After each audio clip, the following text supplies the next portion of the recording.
Hey guys, Aniruddha here. I am back with another case study, and this time we have a jewelry brand. Today I'm going to show you how we scaled a jewelry brand to the ROAS of 5x. But this was not without any challenges. We had a lot of challenges basically with RTO and conversion rate. So let me break everything down from February, from the last 3 to 4 months. Yeah. So yeah, let's go ahead. So if you can see, this is the campaign basically, and if we if you can see the date, February 1 to 28th, we're going to just update this. Yeah. So in the month of February, we spent about 80,000 with a ROAS of 3.73, and in that, let me just break down the campaigns and conversions and what was the problem that we were facing. So here the purchase conversion was almost 3 lakhs, and if I show this to you, so the revenue was 3 lakhs, ROAS was 3.73. Let me show you add to cart and checkout initiated, right? Yeah, see, almost 34 lakhs of add to cart, and let me show you the checkout initiated as well. And checkout initiated was 5 lakh 96,000. And yeah, so if you can see, there is a huge drop off in terms of checkout. So it was on 34 lakhs add to cart, and the checkout initiated were almost 6 lakhs. So there was a huge drop off, right? Also, let me show you add payments info.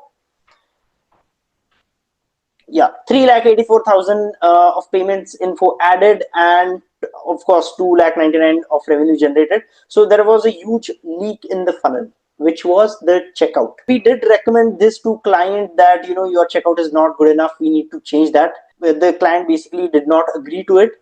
They were not ready to make the change yet. So what I want to say here is that this is the lesson for all D2C brand, by the way, right?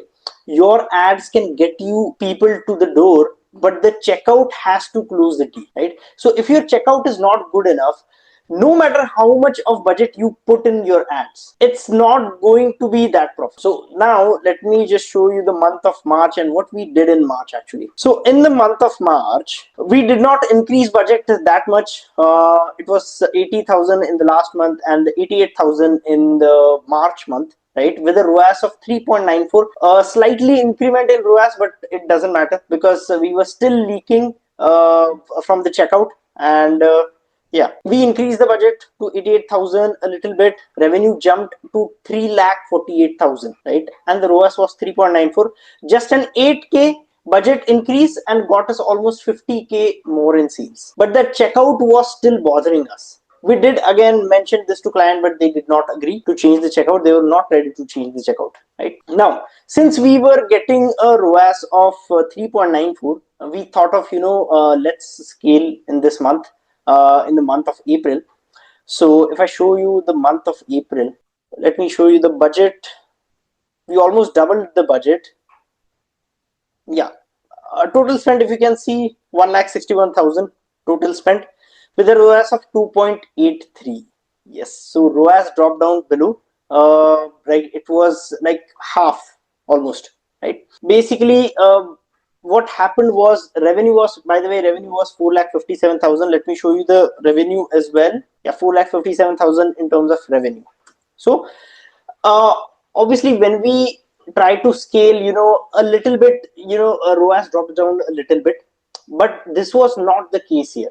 It was not the ROAS, it was still the leakage in the funnel. They did not change the checkout, and that is the reason we were facing this huge drop in April, right? So again, we did mention this to client, but they did not agree. For god knows what reason, they did not agree to change the checkout. And now we know where we were leaking and where ROAS dropped and what was the main reason. And we did mention, again, I'm saying the same thing, we did mention this to client, but they did not agree. So in the month of May, we did not scale, we kept the budget same. Let me just show you the month of May. If you see, 1,63,000 spent, almost same budget with a 2.61 in terms of ROAS, and the revenue was 4,24,000. So it did not work for us in the month of May as well, and we were basically dropping down, and we had serious conversation this time with the client that we have to change the checkout. If we don't do that, we are going to drop down and we are going to go so bad that we had to shut the brand down, right? So this time she agreed and we changed the checkout. We went ahead with GoKwik, by the way, right? And let me just show you. Once we went ahead with GoKwik, it took some time. So in the month of June, if I show you on 18th June, we basically integrated GoKwik, right? So from 1st to 18th, let me show you the results. From 1st to 18th, total ad spent was 50,000 with a ROAS of 2.32. Again, we dropped in ROAS in the month of June because we did ask client to change the checkout, but it took some time for them to integrate. Basically, GoKwik has their procedures and everything. And the revenue, let me just share revenue as well. 1,17,000 in terms of revenue. Now comes the part of after GoKwik integration. So after 18th to date, let me just show you 18th to 24, right? After integrating GoKwik, these were the results. So 27,000 spent, 4.65 ROAS. The ROAS almost doubled this time, right? And the revenue was 1,28,000. So what changed here was we fixed a leaking hole in our funnel, right? So now the daily budget is of 5,000 and brand is basically growing faster than ever. So what worked for us? Let me just share that as well. We solved two key problems. Basically, one is of RTO. Last year, by the way, I forgot to mention that last year this client was with us, right? And they were using ShipRocket's faster checkout. ShipRocket has a checkout. It's called faster. They were using that, and in that checkout, we had 50% RTO. So it was not a very good checkout, right? So we switched to Shopflo in the month of Feb. Basically the client did shift to the Shopflo. So RTO dropped to 16% after that. So from 50 it dropped to 16%, which was great, but so did the conversion, right? Now after this, as I mentioned, the GoKwik that we integrated in the month of June, we solved two problems, right?